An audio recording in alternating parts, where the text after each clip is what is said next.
My name is Lily, and I work as an editor at a big publishing company in the city. I'm just an ordinary girl who likes to keep things simple.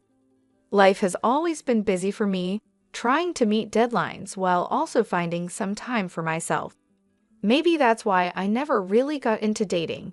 I usually enjoyed spending time alone, whether it was with a good book or taking a quiet walk in the park near my apartment. But everything changed on one sunny Sunday that seemed like any other.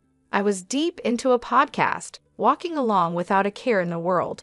The park was full of people, kids running around, and pets playing. I must have lost track of where I was walking because the next thing I knew, a guy on a bicycle almost ran into me. "Watch out," he shouted, swerving at the last second. His voice was sharp, and I could tell he was annoyed. "I'm so sorry," I said quickly, taking out one of my earbuds. I hadn't realized I had wandered onto the bike path. He stopped his bike and turned around, now looking more amused than angry. "You've got to watch where you're going. This path can be a jungle sometimes." "Yeah, my bad.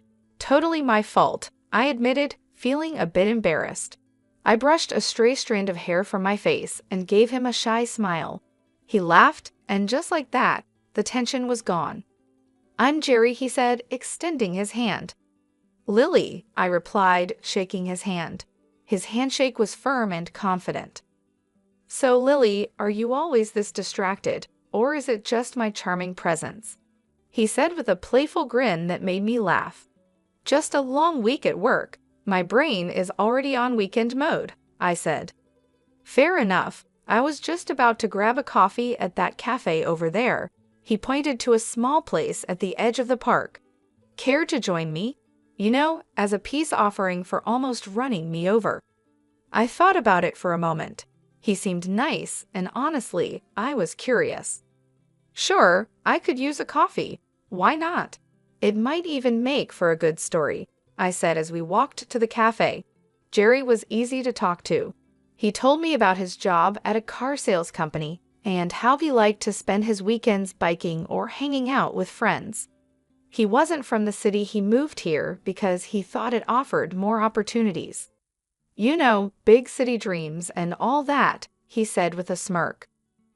I shared a bit about my job too, explaining how I loved books and turned that passion into a career. "It's better than being stuck in a cubicle doing something you hate," I added. We reached the cafe and ordered our coffees. While we waited, I realized how comfortable I felt around him. It was strange because I'm usually a bit reserved around new people, but with Jerry, the conversation just flowed. After meeting Jerry, we started hanging out more. He was funny and easygoing, but it wasn't long before I started noticing little things that bothered me. At first, it was nothing major, just small comments here and there that made me raise an eyebrow. One Sunday, we decided to go out for dinner, and somehow the topic of careers and family came up. We were just chatting about work and life, nothing serious, or so I thought. "So how's the book world treating you?"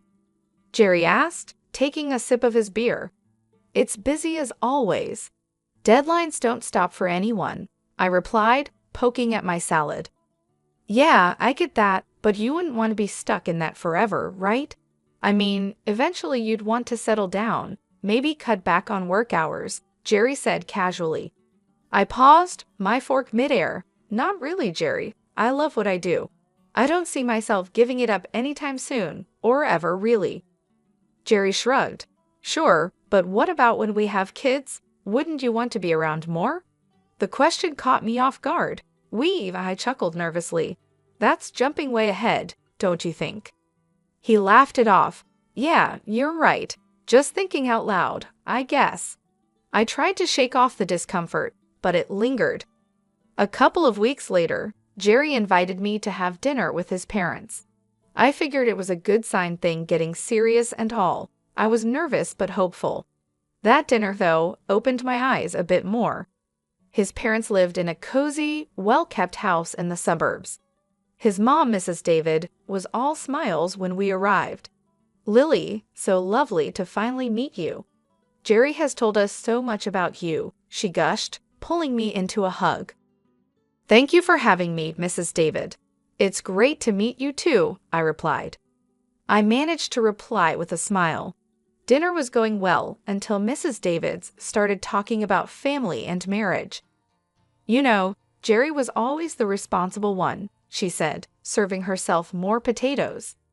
"We've always told him how important it is to find a good girl who knows how to take care of a home." Jerry's dad nodded in agreement. "Absolutely, it's about building a strong foundation. A man needs to provide, and a woman, well, she takes care of the home." I glanced at Jerry, hoping he'd say something, but he just focused on his food. Mrs. David continued, "That's how we raised our boys. Family first, right, Jerry?" "Right, Mom," Jerry finally said, looking up. His agreement felt like a punch to the gut. I tried to stay calm. It's interesting because I've always been very focused on my career.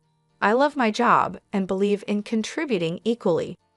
Mrs. David smiled, but it felt forced. "Of course, dear, but you'll see, priorities change when you have children. It's only natural for a woman to want to stay at home with her babies." The rest of the evening passed in a blur. We left shortly after dinner, and the drive home was tense. I broke the silence. "Your mom has some strong opinions about family roles. Do you feel the same way?" He hesitated, then said, "I think there's some truth to it. It worked for my parents."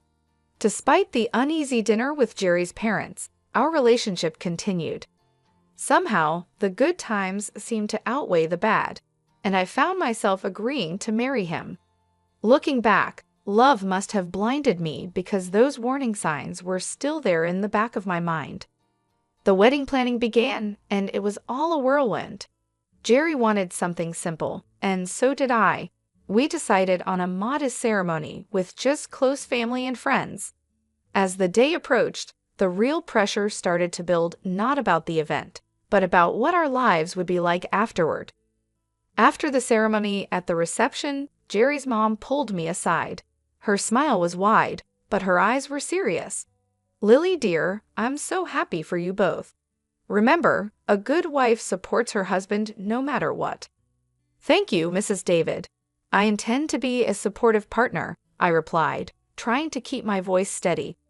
"And remember, dear, when the babies start coming, it's best if you're at home. You can't trust strangers to raise your children," she added. Her words felt like a warning, and the finality in her tone made my stomach churn. I just nodded, not trusting myself to speak. Later, when Jerry and I were alone, I said, "Your mom talked to me about kids and me not working." I started watching his reaction closely. "Yeah, she's just looking out for the future. She means well, Lily, you know how moms are." Jerry brushed it off, taking a sip of his champagne. "But you know I'm not planning to quit my job, right? Even when we have kids," I said, needing him to understand.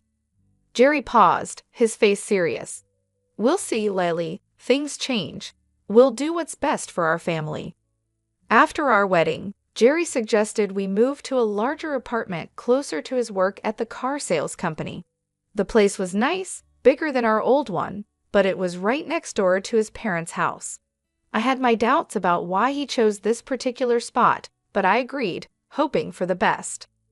Once we settled in, the reality of our new life together began to show. Jerry started bringing up his idea of a traditional family more often, where he would be the breadwinner, and I would handle the household and, eventually, the kids. One evening, we sat down with our finances spread across the dining table, a mess of bills and budgets under the dim light. I tried to show him how keeping both our jobs was better, especially with the economy being unstable. "Look at these numbers, Jerry. With both incomes, we're not just getting by, we're actually saving.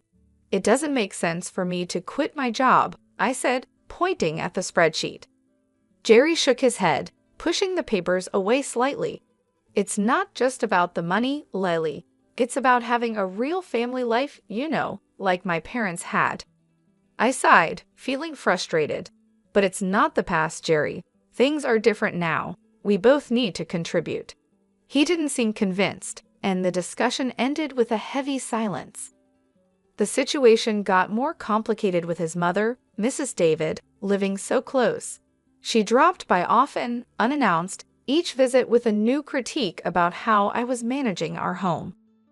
One afternoon, I was sorting through some work emails when she came in without a greeting. She started inspecting the house, wiping her finger along the bookshelf, looking for dust. "Lily, you really should focus more on keeping a cleaner house. A dusty home is not a healthy home," she said, her tone sharp. I clenched my teeth, trying to stay calm. "I cleaned yesterday, Mrs. David, and I work full-time. It's just a little dust." "That's just it, you work too much. If you were home more, maybe things wouldn't slip through," she countered, walking over to the linen closet. She pulled out a sheet, checking for any signs of improper laundering. I followed her, my hands clenched into fists at my sides, trying to keep my cool. "I manage my time just fine, Mrs. David. Jerry and I are both happy with how things are," I said. She shook her head and moved to the kitchen to check the contents of our fridge. "A woman's place is taking care of her home and husband. All these modern ideas about women needing careers are nonsense." Every comment stung, and I felt my defenses rising. "Maybe that worked for you, but I'm not you. I'm not going to quit my job and become someone I'm not." When Jerry came home that evening, I tried to explain how suffocating his mother's visits were becoming. He listened, but his response chilled me.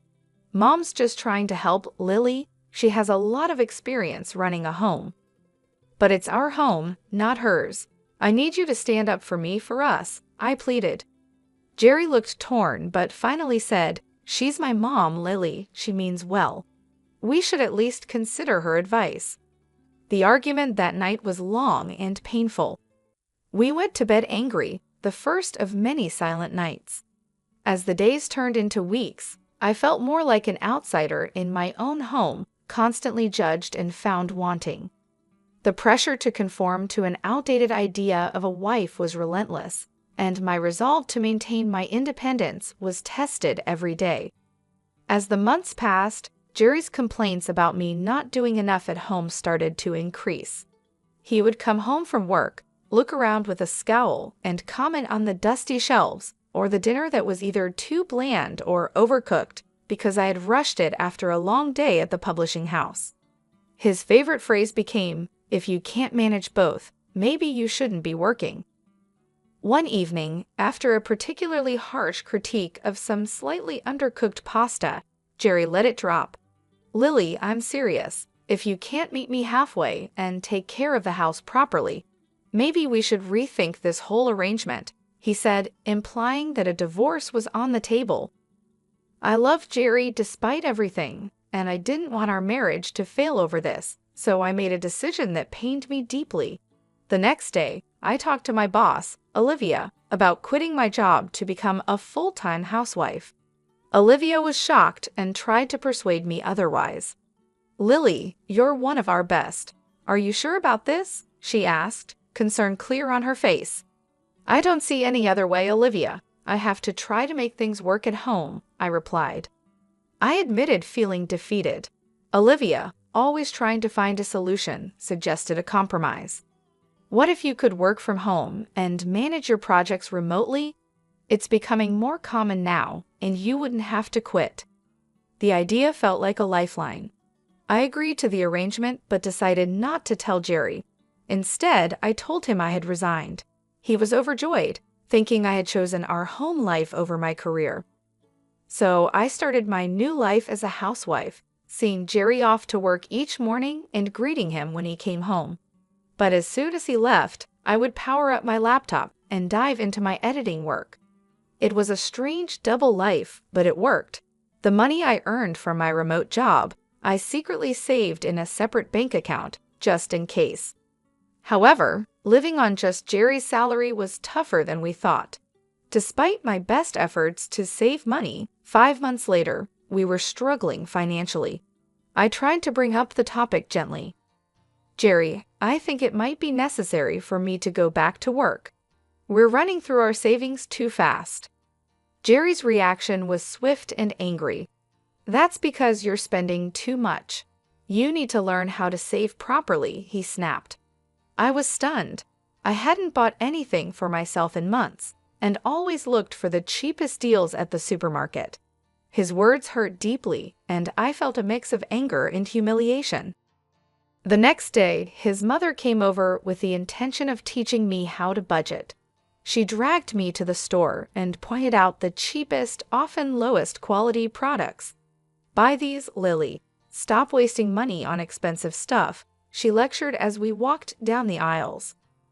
Back home, she showed me how to dilute dish soap to make it last longer. You use too much. You need to make do with less, she instructed in a patronizing tone. She even started checking my receipts, scolding me for any purchase she deemed unnecessary. Why are you buying this? Just stick to basics, she would say, shaking her head in disapproval. Living like this was unbearable. Every day felt more suffocating than the last. I was losing my sense of self to their imposed austerity, living under constant scrutiny. The situation was becoming impossible to bear. I felt trapped in a life of pretend submission, with every part of me screaming for escape. But for now, I held on, biding my time and planning my next steps carefully. It all reached a boiling point one drizzly Friday evening. I was on the phone in the living room, pouring my heart out to my mom. I just don't know how much more I can take, Mom. His mother is always here, teaching me how to stretch every dollar until it screams. I get it, we need to save, but this is too much. Mom's voice was full of concern and anger. Lily, that's not normal. You need to talk to Jerry about setting boundaries. It's your home too, not just his or his mother's playground. I nodded, feeling a bit stronger with my mom's support, but just as I was starting to feel better, Jerry stormed in from the other room, his face red with anger. He must have heard me complaining. He snatched the phone right out of my hand. A wife shouldn't be complaining about her husband and mother-in-law like some street gossip. He snapped into the phone before hanging up. I was shocked, my hand shaking slightly. Jerry, you can't just grab my phone and talk to my mom like that. Oh, I can't? Maybe if you had some respect for us, I wouldn't have to, he retorted, his voice rising. I could see the veins in his neck bulging.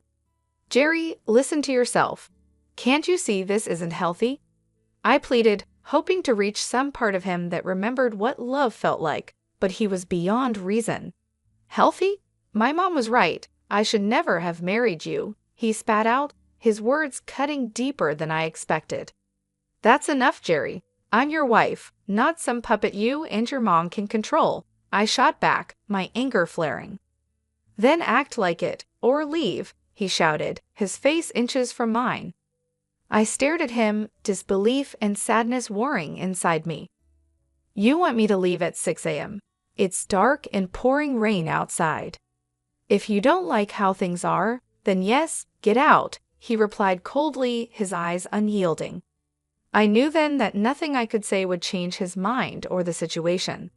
Shaking, I grabbed a few essentials, my laptop, some clothes, and my phone.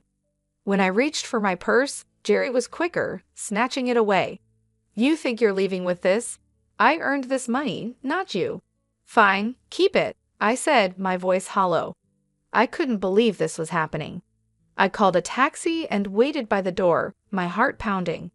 The taxi pulled up, and I stepped out into the cold night air, drenched by the rain. As I climbed into the car, a strange calm settled over me. I was doing this. I was leaving. Later at the hotel, as I lay in the unfamiliar bed, I felt a mix of emotions. I felt a wave of relief amidst all the chaos. Despite everything, I hadn't quit my job, and my secret savings account, which Jerry didn't know about, was now my lifeline. As dawn broke, I got up, the weight of my decision heavy on my mind. Today was the day I would take control back. I had an appointment with a lawyer to talk about filing for divorce. It felt surreal, like I was living someone else's life. The lawyer's office was a simple, unremarkable place, tucked between a row of old brick buildings. Inside, Mr. Richard, my lawyer, was a straightforward man who didn't waste any time. Let's get down to business, he said as soon as I sat down. "You're here to file for divorce, correct?" "Yes," I confirmed, my voice steadier than I expected. "I can't go back to the way things were." Mr. Richard nodded seriously. "All right. I'll need all the details, any joint accounts, property, anything that needs untangling." We spent the next hour going over everything. He explained the legal process, what I could expect, and what my rights were. He was thorough, making sure I understood each step before preparing the necessary documents. "You'll need to serve these to your husband," he instructed as he handed me the envelope, sealed with a stamp that felt like the seal on my old life. With the divorce papers in hand, I went back to the apartment I had shared with Jerry. He was still asleep, probably exhausted from last night's argument. The apartment felt different as I packed my things. Each item I put away marked the end of another shared chapter. By the time I finished packing, Jerry was waking up. He wandered into the kitchen, bleary-eyed and clearly confused to see my bags piled by the door. "What's going on?" he mumbled, scratching his head. I didn't have much to say, just actions to take. Instead of answering, I handed him the envelope. "These are for you," I said, my voice calm despite the emotions swirling inside. Jerry tore open the envelope, a frown forming as he read the contents. "Divorce?" He laughed, disbelief in his tone.